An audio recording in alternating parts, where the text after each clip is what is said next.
I know how to handle this. ಬನ್ನಿ ಹಿಂದೆ ಕೂತ್ಕೊಳ್ಳಿ, ಹೊರಡೋಣ. ಅರೆ ಪ್ಲೀಸ್ ಸಮಾಧಾನವಾಗಿ ನನ್ನ ಮಾತು ಕೇಳು ಪ್ಲೀಸ್. ಹೇಳಿ. ನೋಡು, ನೀನು ನಿನ್ನ ದಾರಿಲಿ ಹುಡುಕು, ನಾನು ನನ್ನ ದಾರಿಲಿ ಹುಡುಕ್ತೀನಿ. ಒಟ್ಟಲ್ಲಿ ಕೆಲಸ ಆಗಬೇಕಷ್ಟೆ. ಸರಿ, ಆ ಅಡ್ರೆಸ್ನ ನೋಟ್ ಮಾಡ್ಕೊಳ್ಳಿ. ಮ್ಯಾಪಲ್ಲಿ ಮಾರ್ಕ್ ಮಾಡ್ಕೊಂಡಿದ್ದೀನಿ, ಹಿಂದಿನ ಇಟ್ಕೋ. ಆರ್ಯ, ನಾನು ನಿನ್ನ ಹಿಂದೆನೇ ಇರ್ತೀನಿ. ಏನಾದರೂ ಹೆಚ್ಚು ಕಡಿಮೆ ಆದರೆ. ರಂಜಿತ್, ನಾನೊಬ್ಬ ಪೊಲೀಸ್ ಆಫೀಸರ್. ಸಸ್ಪೆಂಡ್ ಆಗಿದ್ದೀನಿ ಅನ್ನೋ ಮಾತ್ರಕ್ಕೆ ನನ್ನ ಪವರ್ಸ್ನೆಲ್ಲ ಕಳ್ಕೊಂಡ್ಬಿಟ್ಟಿದ್ದೀನಿ ಅನ್ಕೊಂಡ್ರ? ಆರ್ಯ, ತಪ್ಪು ತಿಳ್ಕೊಬೇಡ, ನಾನು ಹಾಗಲ್ಲ ಹೇಳಿದ್ದು, ಸೇಫ್ಟಿಗಷ್ಟೇ. ನೋಡು, ನಾನು ನಿನ್ನ ಹಿಂದೆ ಇರಬೇಕು, ನೀನು ನನ್ನ ಹಿಂದೆ ಇರಬೇಕು. ಯಾಕಂದರೆ ಅವನ ಹಿಂದೆ ಎಂತೆಂಥವ್ರು ಇದ್ದಾರೋ ಏನೋ ಯಾರಿಗೂ ಗೊತ್ತು. ಸುಮ್ಮನೆ ಅಂಡರ್ ಎಸ್ಟಿಮೇಟ್ ಮಾಡಿಕೊಂಡು ಯಾಕೆ ರಿಸ್ಕ್ ತಗೋಬೇಕು ಅಲ್ವಾ? ಕರೆಕ್ಟ್. ನೀನು ಹೊರಡು, ನಾ ಬರ್ತೀನಿ.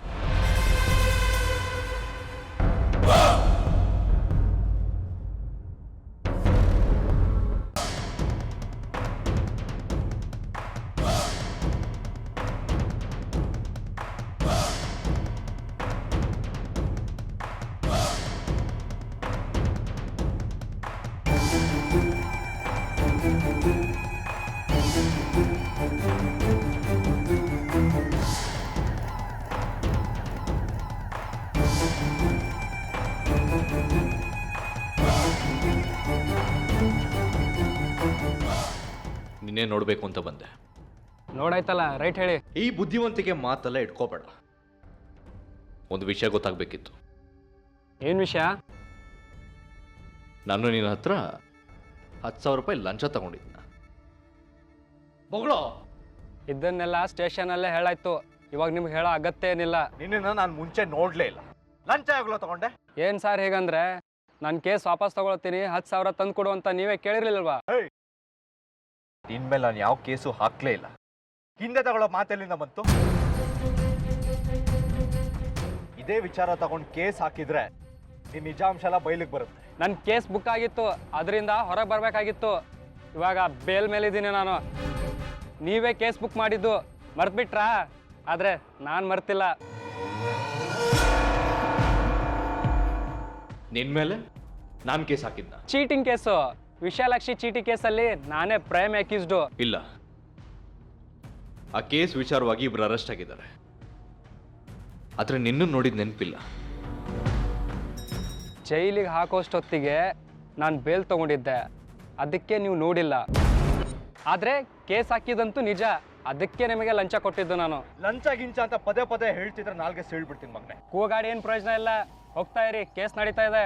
ಏಯ್, 10,000 ಹಿಂದೆ ಯಾರೋ ನಿನ್ನ ಚೂ ಬಿಟ್ಟಿದಾರಂತ ಗೊತ್ತು. ಬೊಗಳೋ. ಯಾರವರು? ಯಾರು ಅಂತ ಹೇಳಿದ್ರೆ ನಿಮ್ಗೆ ಹೇಳ್ಬಿಡ್ಬೇಕಾ? ಅದೃಷ್ಟ ಇವಾಗ ನಮ್ಮ ಕಡೆ ಇದೆ. ಮರ್ಯಾದೆಯಿಂದ ಕೇಳ್ತಾ ಇದ್ದೀನಿ, ಉತ್ತರ ಕೊಟ್ರೆ ಸರಿ. ಇಲ್ಲ ಅಂದ್ರೆ ಏನ್ರಿ ಮಾಡ್ತೀರಾ? ಯೂನಿಫಾರ್ಮ್ ಇದ್ದಾಗಲೇ ಏನೂ ಮಾಡೋಕ್ಕಾಗಿಲ್ಲ, ಇವಾಗ ಏನ್ರಿ ಮಾಡ್ತೀರಾ? ಹುಲಿ ಯಾವತ್ತಿದ್ರು ಹುಲಿನೇ. ಹುಲ್ ಮೇಯಲ್ಲ. ಯೂನಿಫಾರ್ಮ್ ಹಾಕ್ತಾ ಇರ್ಬೋದು, ಅದ್ರ ಒಳಗಿರೋ ಫೈರ್ ಹಾಗೇ ಇದೆ. ಸುಟ್ಟು ಬಿಡ್ತೀನಿ ಮಗನೇ. ಮರ್ಯಾದಾಗ ಹೇಳ್ತಾ ಇದ್ದೀನಿ, ಬಿಟ್ಬಿಡಿ. ನನಗೆ ಒಂದು ಸಣ್ಣ ಗಾಯ ಆದರೂ, ಒಂದು ಏಟು ಬಿದ್ದರೂ ನಿಮ್ಮ ಮೇಲೆ ಕೇಸ್ ಹಾಕ್ಬಿಡ್ತೀನಿ. ಆಗಲೇ ಲಂಚದ ಕೇಸಲ್ಲಿ ಸಸ್ಪೆಂಡ್ ಆಗಿದ್ದೀರಾ, ಇವಾಗ ಡಿಸ್ಮಿಸ್ ಆಗಿಬಿಡ್ತೀರಾ. ಇಲ್ಲ ಅಂದರೆ ಅದನ್ನೇ ಮನಸ್ಸಿನಲ್ಲಿ ಇಟ್ಕೊಂಡು ಯೋಚನೆ ಮಾಡ್ತಾ ಇದ್ದೀಯಾ? ಮೊದಲು ಅದರಿಂದ ಹೊರಗಡೆ ಬಾ. ನಾನೇನು ಯೋಚನೆ ಮಾಡ್ತಿಲ್ಲ ಅಜ್ಜಿ. ನಿನ್ನ ಚಿಕ್ಕ ಮಗುವಿಂದ ನೋಡ್ತಾ ಇದ್ದೀನಿ. ಯಾವುದಾದ್ರೂ ಯೋಚನೆಯಿಂದ ಹೊರಗಡೆ ಬಂದೆ ಅಂತ ನೀನು ಮಾತು ಹೇಳಿದ್ರು ನಿನ್ನ ಮನಸ್ಸೆಲ್ಲ ಅದರಲ್ಲೇ ಇರುತ್ತೆ. ಅದಿತಿ,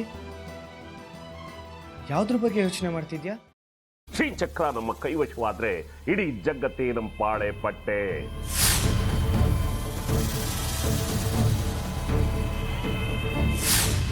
ನಾವಿದೀವಲ್ಲ, ನೀನ್ ಯಾಕೆ ಚಿಂತೆ? ನಮ್ಮ ಆಸೆಗಳೆಲ್ಲ ಪೂರೈಸುತ್ತೆ. ಅದಕ್ಕೆ ನಾನು ಹೇಳಿದ್ದು ನಮ್ಮ ಜೊತೆ ಕೈ ಜೋಡಿಸು ಅಂತ.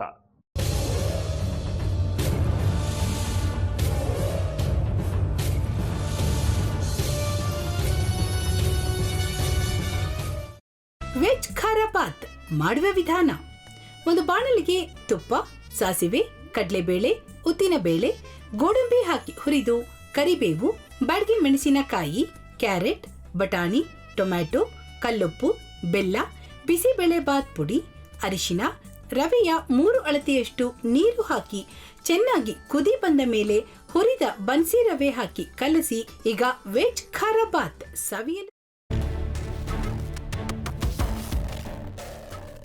ಅಪ್ಪ ಇಷ್ಟೋ ತನಕ ಡೆಲಿವರಿ ಆಗಿಲ್ಲ ಅಂದರೆ ಅಕ್ಕನಿಗೆ ಏನಾದರೂ ಪ್ರಾಬ್ಲಮ್ ಇರ್ಬೋದಾ?